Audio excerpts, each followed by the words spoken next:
Saya malah didaulat jadi khotib Jumat. Semua tahanan hormat sama saya. Saya bisa jadi presiden kalau hanya model kayak Pak Jokowi. Saya bisa jadi presiden kalau hanya model kayak Pak Jokowi.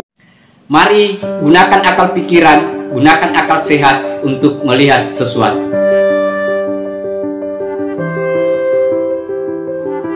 Assalamualaikum warahmatullahi wabarakatuh. Salam sejahtera untuk kita semua, salam demokrasi dan salam pluralisme. Oke, jumpa lagi di Sahabat Rahmat Channel. Nah, untuk kali ini sahabat-sahabat masih sekaitan dengan si Sugiknur, walaupun sudah vonis, tetapi ini kan menjadi masih hangat di masyarakat. Nah, ini ada sekelompok orang di dalam masjid bukan bergosip ya, tetapi merespon kondisi si Sugiknur yang lagi sedang pimplan di persidangan lain, kemudian lain yang dia ucapkan, dan ini ramai-ramai orang membicarakan dia sekaitan dengan si Sugiknur yang awalnya begitu gagah, kemudian dia menjadi keok di persidangan, sahabat-sahabat, dan akhirnya divonis 6 tahun penjara. Untuk lebih lengkapnya seperti apa ocehan-ocehan para netizen ini, para warga ini, mari kita lihat sahabat-sahabat. Kok itu Sugiknur ngomongnya disuruh jadi khotib Jumat. Saya malah didaulat jadi khotib Jumat. Semua tahanan hormat sama saya, takdim sama saya. Nanti mau bilang gara-gara di penjara. nah, terakhirnya saya apa? Hati saya nih. Lah saya Pak Hakim, saya udah 3 bulan di penjara Pak Hakim, mengenes sengsara Pak Hakim. Seberat apa pelujanan kita nikmati. Jadi kita nggak stres. Kita nggak depresi, kita happy. Sengsara Pak Hakim. Saya pernah mengalami malam yang berat. Saya protes sampai kepala saya bentur-benturkan ke sel besi itu, sampai berdarah itu. Cek di CCTV itu. Seberat apa pelujanan kita nikmati. Jadi kita nggak stres. Happy. Kita nggak depresi, kita happy. Mengenes sengsara Pak Hakim.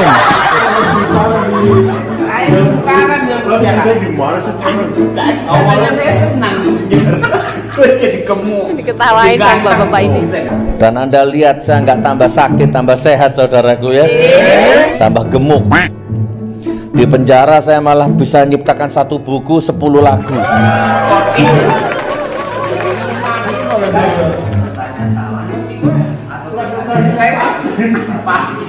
Semua tahanan hormat sama saya, takdim sama saya.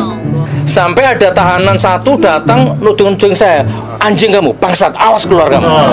Ada tahanan yang ngancam saya nggak tahu masalahnya apa. Mengenes. Pak Iqbal, coba lihat mata saya. Apakah orang mengada-ngada saya ini? Enggak. Silakan cek di Karutan Solo sekarang nih, Makobrimob. Cek bagaimana akhlak saya, perubahan positif apa yang saya bawa di Makobrimob sini. Saya bukan orang suka mengada-ngada. Insya Allah saya konsisten. Saya bertanggung jawab apa yang saya omongkan dunia dan akhirat. Pak Haji sama sholat ya. Ya ini. Iya.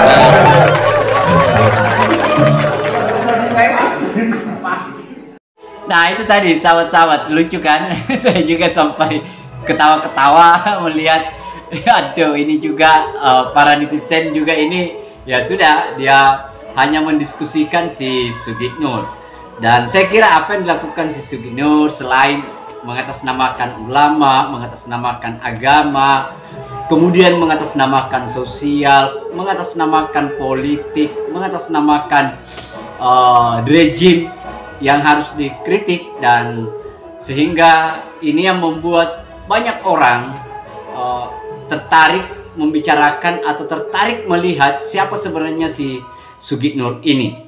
Walaupun pada dasarnya kita sudah tahu semua, sesungguhnya si Sugiknur itu adalah orang yang tidak pernah mengaji di pondok pesantren, tetapi dia sering mengatasnamakan ulama. Para jamaahnya mendaulat mereka menjadi sebuah ulama dan kiai dan ustaz, dan kita yang menjadi bingung ya, masyarakat yang di luar daripada kelompok-kelompok mereka, atau kita sebagai masyarakat umum itu sangat aneh atas apa yang dia lakukan sahabat-sahabat, sehingga netizen itu memberikan komentar-komentar yang banyak ya, yang ada yang nyeleneh, ada yang jadi komedian, ada yang lucu-lucuan, kemudian tidak ada yang serius melihat siapa sih sebenarnya si Sugi Nur. Nah, kemudian yang terakhir adalah yang lebih aneh, karena para penggemar-penggemar mereka, misalnya si Egy Sujana, kemudian si siapa lagi yang saat itu yang tompel itu ya, si Ahmad Husainuddin, itu kan kelihatannya hanya sekedar memanfaatkan kondisi si Sugi Nur ini. Dia tahu persis bahwa si Sugi Nur ini adalah siap dikorbankan atas itu semua. Nah, tetapi kan ada hal-hal yang si Sugi Nur itu yang sampai hari ini yang dia tidak sadari, bahwa apa yang dia lakukan itu dimanfaatkan oleh internal mereka dalam kerangka untuk melakukan hasutan, untuk melakukan provokasi, untuk melakukan propaganda terhadap rejim, terhadap pemimpin. Nah, yang menjadi korban adalah mereka dan istri dan anak-anaknya. Dan itu yang tidak pernah dipikirkan oleh si Sugi Nur, karena hanya mendapatkan hasutan dari kelompok-kelompok yang memang berseberangan. Misalnya kelompok HTI. Kelompok HTI biar kiamat dunia ini itu tidak bakalan akan mengakui yang namanya demokrasi. Biar bagaimana kelompok HTI itu tidak akan pernah, biar sampai kiamat tidak akan pernah mengakui yang namanya sistem kenegaraan kita, Pancasila sebagai dasar negara. Karena dari sononya tidak bisa. Nah, mereka masuk di sana, akhirnya kelompok-kelompok inilah yang memanfaatkan itu. Dan siapa yang diuntungkan? Bukan Sugi Nur dan bukan rejim. Yang diuntungkan adalah si Egy Sujana, si Ahmad Husainuddin yang biasa pengusung khilafah itu. Itu kan yang diuntungkan sahabat-sahabat atas isu yang beredar di publik.